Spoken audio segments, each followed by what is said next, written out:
thought I was there. I was country when country was cool. Barbara Mandrell, a performer who moved from country singer to Las Vegas headliner to TV star. Her new album, No Nonsense, comes out this week. So does her autobiography, Get to the Heart, My Story. And Barbara Mandrell is with Mark McEwen. It's a treat to have you with us this morning. Thank you very much, Paul. It is a treat. Welcome, I guess, welcome back. You've been away for a little bit. First of all, why did you write the story? Why did you write your autobiography? Well, Mark, I always said that I never would. But my attorney and dear friend of 15 years, Alan Siegel, kept saying, you should write a book. You've had such an interesting life. And my sister Louise had done a book called The Mandrell Family Album, which really dealt more with music and the family and was wonderful and did well.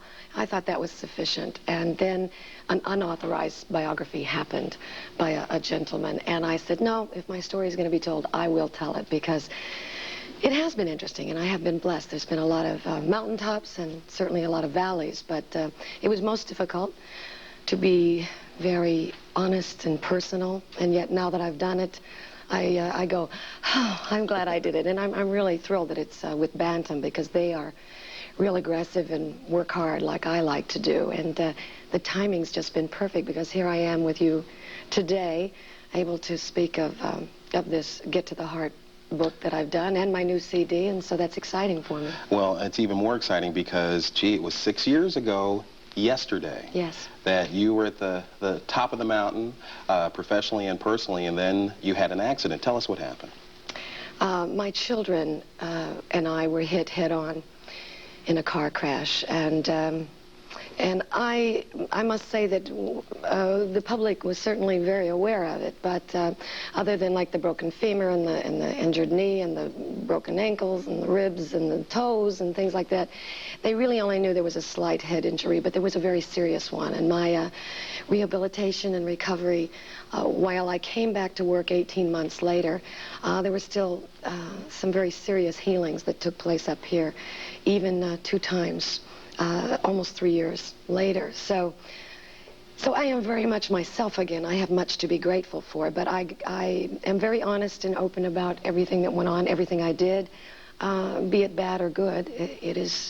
It is told there. One thing, you were the first person to be named the Country Music Entertainer of the Year 2 times in a row. What was it like when you got back on stage after the accident? Because there was a sort of, you had to adjust to the fact that it wasn't exactly the same as it was before. How did you adjust to that? It was horrible. It was very difficult. Not just the fact that, like, my costume designer, Bill Hargate, there had to be some steel put in the right boot because my ankle situation, and they had to be very flat heels. I'm now graduated back to high heels, and so physically it was hard, but the mental, because that's what we are, you know. I was petrified, and my life had never dealt with stage fright, and I do quite often now. In fact, I'm sitting here very nervous because I'm talking to you, Mark. Don't worry about it. Get to the Heart is the book. No Nonsense is the album. Barbara, it's a pleasure to see you My back. pleasure. Thank you. We'll be right back.